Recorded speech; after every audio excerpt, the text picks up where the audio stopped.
Hello beautiful soul! Welcome back to my channel. This is my channel. I'm from Japan, Kabayan Libra. This reading is for you. Umpisahan natin ang September 1 to 15 to ang ating portal. Meron tayong September 11 portal. Meron tayo. Ang ate pa ilong ko. Syempre, 1 to 15 muna sasabihin ko ha. We have the September 1, Saturn in Pisces is magkakaroon ng mga spiritual discipline upgrade. Sabihin, ano? Ito yung magkakaroon ka na ng realization sa mga sitwasyon na inignore mo or inavoid mo in the past. Magkakaroon ka ng gano'n. Halimbawa, mga sitwasyon na dapat inaksyonan ko na, dapat ganito ginawa ko, dapat pala nag-ipon na ako ng pera. Any sitwasyon, magkakaroon ka ng gano'n. Dati mga inignore mo, inavoid mo, this time magkakaroon ka ng realization doon, ano? Also, this is a time to put boundaries, sinasabi dito. Kung may mga sitwasyon na gano'n, is kailangan mo rin harapin at solusyonan para sa pagpasok ng mga bagong parating sa'yo na sitwasyon or blessing, no? Meron tayong September 2, Mercury enter into Virgo. This is a time to think to your future or makakapag-iisip ka na about the future. Or pwede nag-iisip ka na talaga pero mas more ka mag-iisip this time. Need na ng clarity sa mga bagay-bagay na sitwasyon mo in life. Ang sinasabi dito, kung may mga kailangan mo ng clarity, pwede ka magtanong with someone para magkaroon talaga ng totally clarity. Pwedeng sa relasyon, pwedeng sa work, in any situation. Need ng clarity. Siyempre sa sarili mo, ganun din, ano? Sa sarili mo, tanongin mo din yung sarili mo na ba't ko to nagawa, para saan, para ano, ganyan. May mga ganun situation. And meron tayong September 6, Uranus retrograde. Ito is a breakthrough day. Ibig sabihin, there's a blessing coming from taas na ibibigay sa iyo. Pwede niya ipadaan sa iyong intuition, sa panaginip mo, or any situation. Basta have faith, pag-trust ka lang sa taas.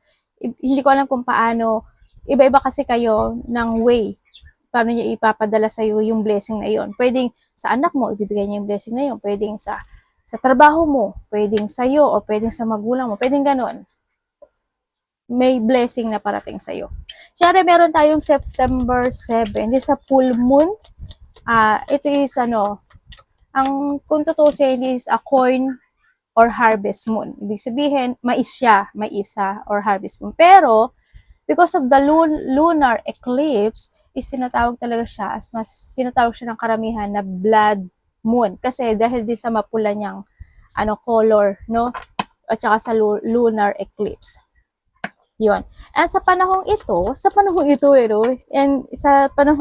meron kang pera, is either ikaw is magkakakeyos or hindi ka magkakakeyos. Bakit ate? Ibig mo sabihin? Kasi po, is meron tayong lunar eclipse at solar eclipse.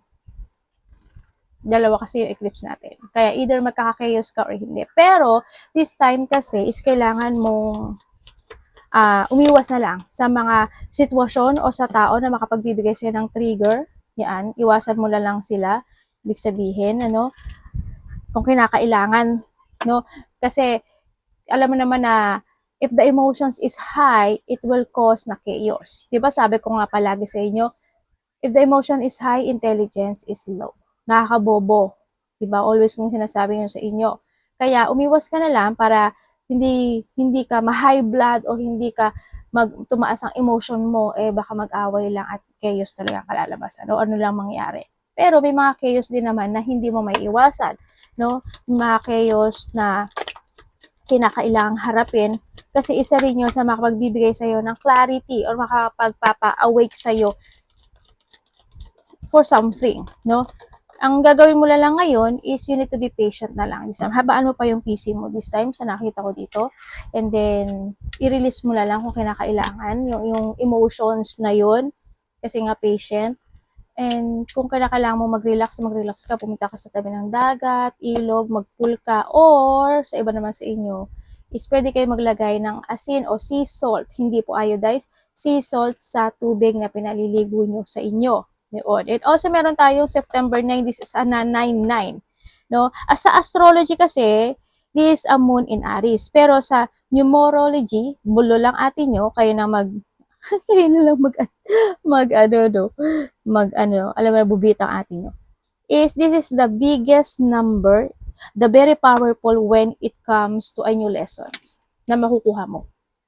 The 9-9, no?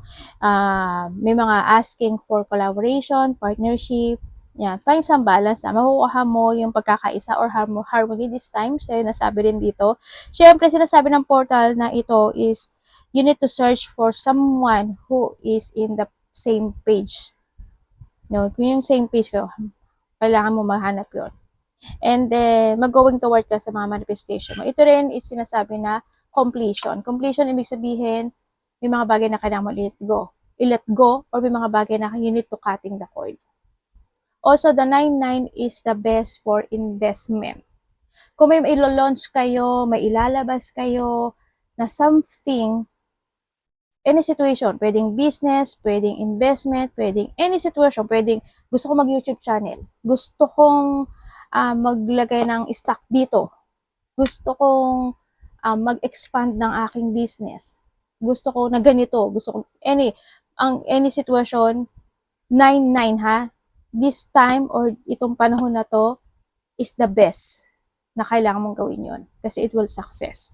And syempre, meron tayong Moon in Gemini, no? Moon in Gemini, this sa integration checkpoint. Ibig sabihin, this sa September 14 to and 15, yan yun, magkakaroon or magkakaroon ka ng reviewing, reviewing from the past situation ng mga naganap o nangyari sa'yo. Siyempre, it's a time to review and refine yung situation and you need to go toward to your next chapter. We have the fly, a period of ill health, depression.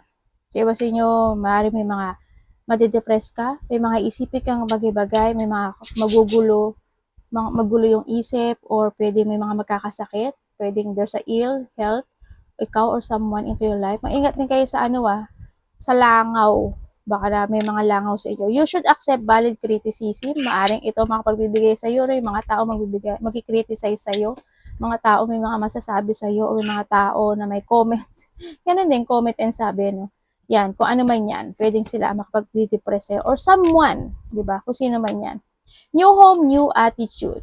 Maaring iba sa inyo is maglilipat kayo ng place, ng lugar, ng bahay, magpapagawa, or ando yung sitwasyon na may mga aayusin, kukumpunuhin, pwedeng sa family, pwedeng sa relasyon, or may mga paglilinis na magaganap o mangyayari. Sa bahay man yan o sa relationship, may pagsasaayos. Siyempre, yung attitude siguro is a new way of communicating someone, a new way na paano mag-approach, or maaaring may mga babaguhin ka when it comes to attitude. Maaaring ganun. No? Sa iba sa inyo. Something important, such as a new job or a raise. Ano yun? Para may nadidinig kasi ako. Yung iba sa inyo ay may mga new job, baka maghahanap ka ng job, baka ito to, baka maglilipat ka ng trabaho, ganyan, lilipat ka ng place ng trabaho, kung ano man yan, or may mga new job, or may mga, raise ng pwedeng sahod, ganyan. Halimbawa, tinaasan ka, ito na rin yun, new home and new attitude, isa rin yun, connected siya. Or, halimbawa naman, ang dami mong, kumbaga, ang dami mong gagawing, tawag dito? Yung, halimbawa, 8 hours lang, pero pinaghaba ka. Extend? Paengot talaga ni ate mo, no? Basta yun. Yan. Ibig sabihin, may pagtaas. Halimbawa, pag sabi niya, ay, pwede bang maghaba ka isang oras pa? Ganyan. Di ba? Magre-raise nga yung sahod mo. Baka ito na yun. Papunta na dun yun. Di ba? Iba sa inyo. And involvement with the law. Maaring iba sa inyo is involved kayo sa law, or may tao na andito talaga si Playa, no? May mga tao na syempre may masasabi at criticism nga di ba? May masasabi sa iyo, ganyan. And the cup, yan, no? May mga tao na magsisinungaling, yan. And also dito sa situation is may mga a-actionan ka na this time. May mga isa tama ka na mali, ganyan. May mga didesisyonan ka, ganyan, or may mga objective situation dito sa situation na to. tutol, may mga pagtutol situation, maring ganun, or any situation na, baka involvement ka nga sa law, or someone. February, ba yan? February. Kung ano man yung February, baka February is gusto mo mag-move home, or move trabaho, or February also is the 2 minutes, 2 hours, 2 days, 2 months, ay 2 weeks, 2 months, maring ganun, or February, nakarang February, or sa next February. Kung ano yan. Or February is birthday ng kakilala mo. Pwede rin yun. When it comes dito, ano to unexpected, no? There's may mga unexpected a blow of emotions coming sa buhay mo. Pwedeng storm, pwedeng hindi mo aasahan talaga, pwedeng mga disappoint ka, pwedeng mga intense, pwedeng mga lungkot, sadness, pwedeng, eto 'di ba, baka i-blow yung bahay mo or blow yung ikashock mo, kung ano man yan. Pwede siyang, pwedeng matrauma ka, or pwedeng something, basta hindi mo siya aasahan, na problem to eh. Yan, ito mo, parang hinahangin siya. Mga depression, heartache, unhappiness, pagkalito, loneliness, iyak, basta unexpected yung sitwasyon na yan. O di ba, hindi maganda. Di ba? Pwede rin ito to, baka mayroon ka mga gustong action na hindi ma-actionan, o may mga gusto mo solusyon na hindi solusyonan, o kaya your involvement ka sa law, pero mas lalo nagkagulo-gulo pa, di ba? Energy ni Libra. Huwag niyo ipilit pag hindi niyo to energy, ha? Sa tomate. Anak, sa tomate yo. Okay. Kailangan na magmadali. Kasi, energy mo, hindi naman yung confidence mo sa nakikita ko dito, pero may mga biglaang magaganap o mangyayari. May mga parang, may mga irarush ka na situation. Yun ang energy na nakikita ko dito. Pwede may mga pagtulong, o may tutulungan, o may hingi ng tulong sa'yo. It's more on there's a pain situation. Ako na nakikita sa'yo. May sadness, tulad ng sabi ko, nasasabi ko na siya dito, hindi ko na ulitin. Yun ang nakikita ko sa'yo dito. May mga sitwasyon na hindi mo mapag-iisipan. Or someone. Pero dito hindi mo mapag-iisipan eh. May mga sitwasyon, may mga sitwasyon hindi mo mapag-iisipan. May mga sitwasyon na gagawin mo na lang. May mga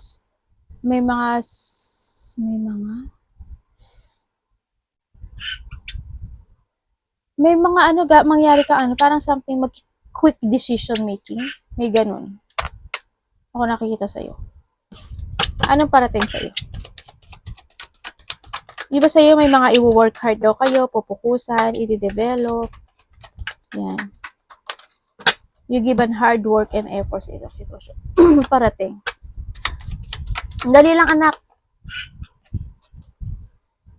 Ay, oo nga, no? Lumabas na. Nandito si involvement, nandito rin si Cap. Tsaka si Fly. Fly away. Okay. Ang parating sa'yo, may taong mga galit, o maaari magkakaroon ng conflict sa iba. Magkakaroon ng conflict, malaki man o maliit yan. Magkakaroon ng kawalan ng pagkakaisa, hindi pagkakasundo. Pwedeng sa iba is may mga puot, or galit, or matinding galit man yan. Merong may tao na hindi kayo magkakaintindihan, or hindi kayo magiging same page, ganyan. May tao na magiging very demanding, or a very possessive na tao, ganyan. I-research nyo na lang ibang meaning ng possessive. May tao magiging makasarili at sakim. May tao dito na kailangan mong sumunod sa kanya, or ikaw to ha. Or maybe baka sinabi mo, you need to follow me. Kailangan ako ang masusunod. Ganyan. Or siya. Vice versa tayo. May struggle. Actually, may struggle. May challenge na darating talaga sa'yo. Andito siya. Andiyan si Fly, si depression. Pwedeng sa money, kasi andyan si Bag. Pwedeng sa trabaho, sa kaibigan, sa karelasyon. Pwedeng gano'n. Yan ang mga parating sa'yo. Tingnan natin ang dapat mong iwasan.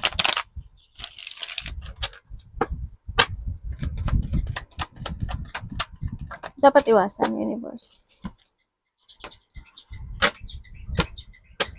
Ano po to? Dapat niyang iwasan? Ay, ba't ganon? Mag-focus kayo sa mga warning natin ha. Tsaka sa portal. Pakinggan niyo maigi yun. Dapat mong iwasan yung mapanghinaan ka ng loob. Iwasan mo yung mag-go to the flow ka lang. Iwasan mo yung hindi ka magsalita. Hindi mo pag-isipang maigi. Iwasan mo maghintay ka lang. Iwasan mo na magkaroon ka ng self-doubt o iwasan mo yung ma-hold ka ng nakaraan. Iwasan mo yung pwede mo namang gawin o desisyonan this time, ipagpapabukas mo pa o ipagpapaibang araw mo pa. Iwasan mo rin yung madali kang maniwala sa sitwasyon o kung kanino man. Iwasan mo yun, no? Huwag kang masyadong maging trusted. Kasi maring peke yung pinapakita sa'yo or hindi talaga totoo. Mag-trust ka sa intuition mo. Makiramdam ka, ibig sabihin. Iwasan mo yung mga tao na mapanglilang, mandaraya, yung mga tao na, di ba? Yung mga tao na hindi marunong tumanggap ng kanilang kamalian, yung mga tao na hindi makatotohanan, iwasan mong hindi ka magpursige or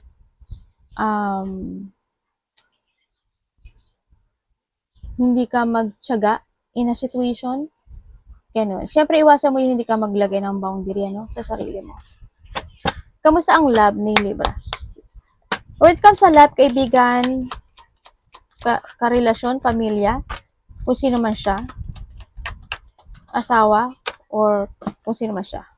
Kaibigan, kaya kasama sa trabaho. When it comes sa love, ay, justice na naman. Ano ba yun?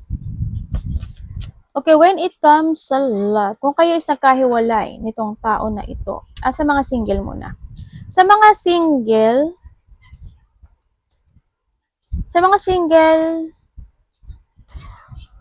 may tao na parating. Pero hindi ko alam bakit. Siguro may problema to. May tao ka makikilala na meron siyang burden in life. Yun na nakita ko dito. Ibig sabihin may pinagdadaanan siya. Eh, naku po, baka naman sa'yo pa ibigay, no? Huwag naman sana. Makikita mo siya masaya pero meron siyang kinikim-kim or meron siyang, ay ba't nandito to? Meron siyang dala-dala. Kung kayo naman is nagkahiwalay nitong tao na to, kung kayo is nagkahiwalay nitong tao, nagkaroon kasi ng pagsisinungaling no? Sa sitwasyon, naging player ang isa sa inyo. Vice versa, no pointed name, wala ang pangalan mo dito. Nagkaroon mga deep one situation na dito yung sitwasyon na siyempre, separation na to, may pag-iwan sa ere or handun yung inabandonahan ka, nagkaroon ng rejection in this relationship, sobrang nalungkot. And then, actually, dito sa sitwasyon, nagamit ka, no? Dito, or vice versa tayo. Naging option ka sa sitwasyon niya. Pwedeng kasi malungkot siya, kaya kinailangan. Pwede kasi rin na kailangan kita because of something, hindi siya love. Because of my needs, ganun lang. No? Or handun talaga na naging option. Ang nakita ko dito, ate, minahal niya ako. Hindi eh. Pero I need you. Sumandal siya sa'yo. Sa point na to, sumandal siya sa'yo. Yun. Sa mga magkakarelasyon. Pero naalala ka niya or maybe this is you. Naalala niya yung nakaraan or na-reminizing ka niya or namimiss ka niya. Or maybe this is you, have no pointed name. Sa mga magkakarelasyon, you try to make it balance yung relationship na ito sa nakikita ko dito. Pwedeng may connected ang dalawang bata or ilang bata man yan o dalawang bata man yan. Pinipilit nyong, kumbaga, nagiging challenge sa inyo yung relationship na ito, no? Sa nakikita ko dito. Pwede rin na isa is a very player situation or pwedeng active lang talaga siya. Kaya nakikita ko yung pagiging playing niya. Sa nakikita ko dito, pwedeng active siya with something. Pwedeng sport, pwedeng playing time, pwedeng ganon, o any situation. Pero you try to make it balance itong relationship na ito. Sa nakikita ko dito, ano, ikaw or siya, nagkakaroon ng balancing. Ang nakikita ko, pero merong problema ata yung isa dito. Hindi ko alam kung may sakit yung isa or may nararamdamang hignapis. There's a painful kasi. Pwedeng sa side mo or sa side niya. Mayroong pain situation na nararamdaman. Pwedeng sakit or problema, ganyan. May pinagdadaanan. Kamusta po ang money ni Libra?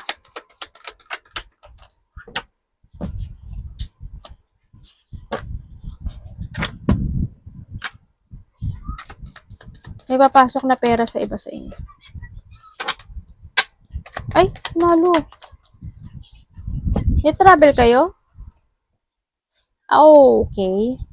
Okay, when it comes sa money mo, andito ko talaga sa ano, no? You're patiently waiting na magkaroon o ma-achieve o ma-fulfill when it comes to your money. Sa nakikita ko sa dito, no? Iba sa inyo may mga financial problem or nagkakaroon. Hindi man siya financial problem, siguro, ano, problema when it comes to trabaho. Ganyan. By this September, sa nakikita ko sa dito, sabi dito, you need to be very patient kasi you will harvest. May ma-harvest ka na isang sitwasyon into your life. Ibig sabihin, simula ng September is magkakaroon ka na ng magandang connected when it comes to money. Ibig sabihin, you starting to invest this time na. Sa nakikita ko dito, pwedeng, tulad ng sabi, ay, sa'yo ko ba sinabi yun? Hindi ata sa'yo yun. Tulad ng nakikita ko dito na maaring papabor kasi sa iyo no? Yung taas. Pwedeng halimbawa magkakaroon ka ayun, overtime. O pwedeng mag-overtime ka na, o kaya naman is magiging night shift ka. Basta magkakaroon ka na ng good, andun na yung good investing, no, when it comes sa money mo this time. Unti-unting magiging maganda yung money mo. You are going toward to a calmness sa nakikita ko dito. Magkakaroon ka ng, this September is unti-unti magkakaroon ka ng satisfaction sa nakikita ko dito. Unti-unti magkakaroon ka ng attraction when it comes to your money. Pero tatandaan mo, ingatan mo na yon kung magkakaroon man ng ganon. Kasi darating din yung time na may mga unexpected na biglang lalabas yung pera mo. Tingnan natin ang health mo.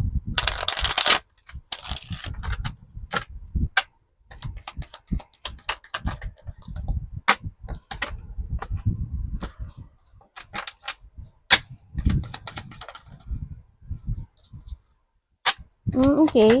When it comes sa health mo, siguro ano lang to, pagod sa nakikita ko sa iba sa inyo. Yan, mga pagod. Pwedeng sakit sa high blood, low blood, pwedeng ganun, or dugo sa nakikita ko dito. Pero when it comes sa health, maganda yung health ng iba dito. Maganda siya. Kasi andito rin yung pagkakaroon ng disiplina when it comes sa sarili, siguro sa mga kinakain o iniinom. Aring ganun sa iba sa inyo. Siguro iba lang, hindi lang talaga pala exercise, no? Yun ang nakikita ko. Pero when it comes sa health mo, kung magkakasakit ka naman, is magiging healthy ka pa rin. Kasi dito si Nine of Coins. So nakikita ko dito. Tingnan natin ang advice. May hinihintay ka? Yung iba sa inyo, naghintay ka ng sign? Or may mga on and off action kayong ginagawa, or you feeling stuck, feeling boring, may mga dissatisfaction at may mga rejection ako nakikita sa iyo. Mag-focus ka sa intuition mo ha, kasi may ibinibigay sa yung devil, may ibinibigay sa yung sign sa universe na kailangan mo actionan.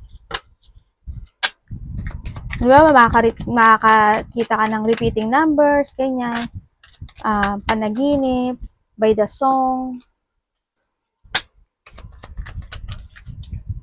Okay, when it comes sa advice, there's a new beginning happen sa buhay mo ha. Kung ano man new beginning ito, congratulations.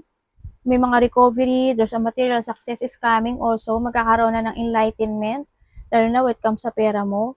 Yan, ibig sabihin, yung pera mo is there's a luck. Sabi ko nga, di ba, papunta ka na doon sa magandang luck mo. May mga end of the hardship situation, may mga positivity coming, may mga recovery coming, then also sa nakikita ko dito. And then, yan, new beginning, ibig sabihin, nandito ka na sa sitwasyon mo, nalalaya ka sa isang sitwasyon mo na naging hindi maganda in the past. Pwedeng na-trap ka doon, na-stuck ka doon, or basta hindi siya naging maganda. No? You will free yourself or makakaroon ka ng releasing na doon. Yun, nandito rin yung restoring your control and reclaiming your power. New beginning in life, may mga ililet po ka na. Okay, advice. Congratulations. Yun lang ang nasabi ko. When it comes sa advice, yes, magkakaroon ng enlightenment. Ang sinasabi dito sa advice is, this is a time to awake. Let go the past because the past is done. Magkaroon ka ng mga self-evaluation. You need to be aware something into your life sa mga bagong darating, sa mga sisimulan, sa mga didesisyonan, sa mga actionan. You need to learn from the past. Palagi mong tatandaan nyo na learn from the past. Always aware. This is a time na palagi kang magiging aware sa lahat ng aspeto ng buhay mo. Sa plano mo, sa love life man yan, sa trabaho man yan, sa pera mo man yan, any situations in life. You need to be aware. May mga sitwasyon na need to decide or decision making. Ang sinasabi dito, try to reflect the past para makaroon ka o makahugot ka doon ng aral. Siyempre, para hindi mo rin makalimutan. Start a new beginning in life, have faith, sinasabi rin dito, and umasa ka sa pag-uumpisa na iyong bagong simula sa buhay. Pero you need to trust sa intuition mo, ha? Hindi naman basta magmumove ka ng hindi ka careful sa plano mo na yun. May magandang mabuting mangyayari. And then, syempre, freedom yourself in a situation. Fresh start. Mag-trust ka sa sarili mo, sa intuition mo, lakas ng loob. Yun. Arigato namaste, God bless.